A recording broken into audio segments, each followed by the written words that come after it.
Stage ते वेठल असांजे हिन ख़ूबसूरत मोरे जा ऐं सिंध जा बाग़ी शाइर असांजा मोहसिन साईं राशिद मोराई साहब ऐं ख़ाल के किताब असांजो प्यारो पीर दोस्त नजम सुरियो साहब, साईं अज़ीम साहब, खलील आरिफ साहब, माशूक घारे जो ऐं स्टेज ते ओतिरा ई मोहतरम ऐं मोज़िज़ महिमान ऐं असांजूं भेनरूं ऐं अदी जाम सनम सभिनी खे हक़ मौजूद जीए सिंधु देश।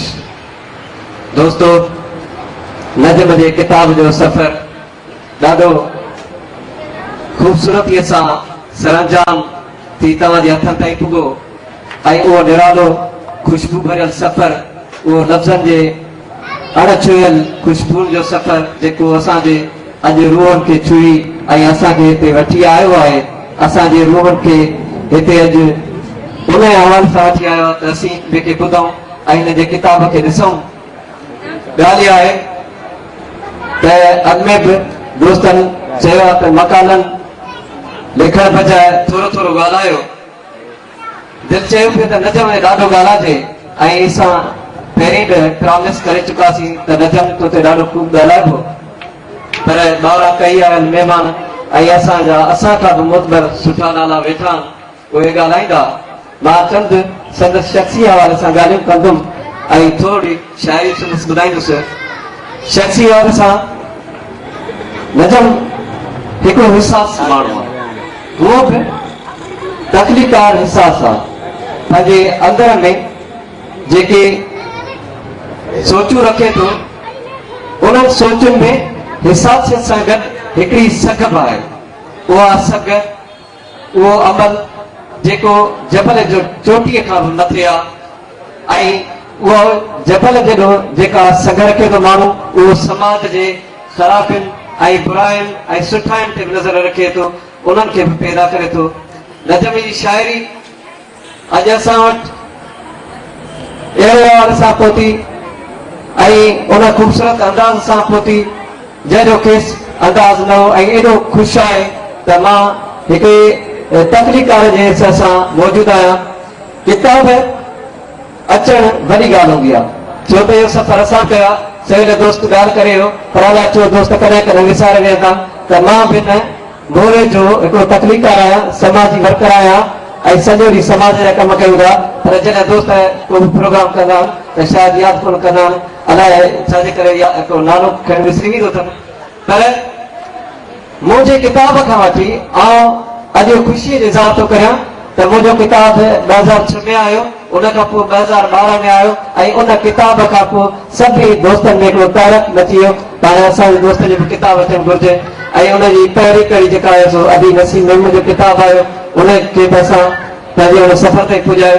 वरी उनखे ॾिसी नजम सुरेब जेको आहे किताब जी जेको आहे सो आस रखी ऐं गॾिजी हैदराबाद वियासीं। मुंहिंजो दोस्त आहे सईद सुमरो कंवर पब्लिशन वारो, उन ताईं मवाद पहुचासीं ऐं किताब तव्हांजे हले मिला थियो। हीअंर वरी टे दोस्त जो जेको आहे सो उन ई कड़ी जो हिसो आहे मोहम्मदी मल्हा जो जेको हाणे तक़रीबन जल्दी किताब अचण वारो आहे, उन खां पोइ साईं रज़ा जो किताब अचण वारो आहे।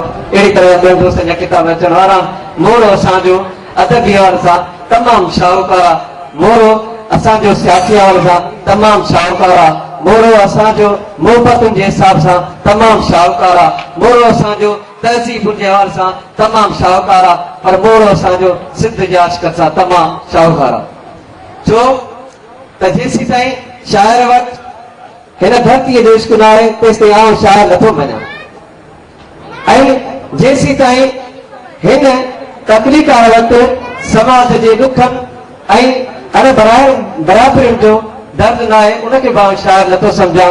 शाइर में इहे सभु शयूं प्लस कबियूं आहे, तॾहिं हिकिड़ो शाइर जुड़ंदो आहे। ऐं इहे सभु शयूं जॾहिं असीं नजम में प्लस कयूं था त नजम एहसास सां गॾु हिकिड़ो सुठो माण्हू ऐं हिकिड़ो सुठो समाज सुधारक माण्हू पैदा थिए थो।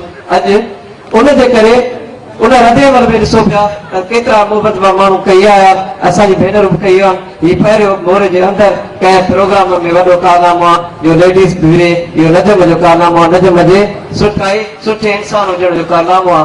आउं त खेसि जस ॾींदुमि, एतिरियूं मुबारकूं ॾींदुमि जो मुंहिंजे दिलि में आयो त मां हिनखे सदाईं जो मुबारक हुजां जो खेसि बि पहिरीं एतबार करो त मुंहिंजो किताब आयो आहे ऐं मां केतिरी मोट मिलंदी संदसि मोट ते बि एतिरी मुबारक ऐं इंशा ताला आइंदा जॾहिं इहो सफ़र कंदो त इन हाल सां वई रंग अचंदा असां सभई नौजवान जेके मोरिदा आहियूं गॾियल तरीक़े सां हिकिड़ो पंधु अदबी कयूं पिया ऐं इहो सॼो जेको असांजो वण जी चाह आहे साईं राशिद आहे ऐं असांजे लाइ उहो छपर छा आहे जंहिंजी मौसमीअ में जंहिंजी मोहबतुनि में हे सफ़र करे अॼु असीं सभु राशिद बणिजी पियूं अॼु असीं सभु हसन बणिजी पियूं अॼु असीं नजम बणिजी पियूं अॼु असीं जाम सनम बणिजी पियूं हक़ मौजूद जी